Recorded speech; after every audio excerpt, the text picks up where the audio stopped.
Attack କରିପାରିବ। Attack କରିପାରିବ କାହିଁକି କୁହାଯାଉଛି ନା ମେଥୋସ୍ ଏଭଳି ଭାବରେ ଡିଜାଇନ୍ ହୋଇଛି ଯେ ମେଥୋସ୍ ଯେତେବେଳେ ପଶିବ ସେ ଦେଖିଦେବ ଆପଣଙ୍କର ଦୋଷ ତ୍ରୁଟିଟା କେଉଁଠି ଅଛି, କେଉଁଠି ଭୁଲ ରହିଛି। ଯେତେବେଳେ ହ୍ୟାକ୍ ହୁଏ କୌଣସି ସିଷ୍ଟମକୁ ସେତେବେଳେ ପ୍ରଥମେ ଫଲ୍ଟକୁ ଦେଖନ୍ତି, ଯେ ସାଇବର ଯେ ହ୍ୟାକ୍ କରେ, ଯେ ହ୍ୟାକର ଅଛି से फल्ट को देखे आउ फल्ट को देखा बहुत दिन लग जाए, बहुत समय लग जाए। किंतु मिथोस किछि सेकेंड रे से फल्ट को देखीदेव। से खाली आजिकल फल्ट आपंकर देखनी 20 वर्ष पुराना 30 वर्ष पुराना भी आपंकर जब किसी फल्ट थी ताकू से बाहर कर से फल्ट को धरिकी से गोटे चेन तैयारी कर जो चेन माध्यम से सिस्टम भितर पशिब आउ जितेबाला से सिस्टम भितर अति सहज जितेबाला प्रवेश कर साइबर अटैक करने को कौन बाधा ना।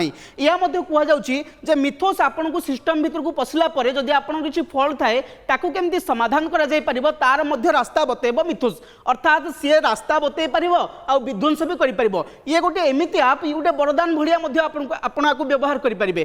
किंतु जदि आपनकर गोटे खराब लोक पाखरे पड़ला, जदि कोनोसी दुष्ट शक्ति पाखरे पड़ला, जदि कोनोसी शत्रु हाथ रे पड़ला, तेबे सर्वनाश करबा को मध्य ये कम समय न बनाई।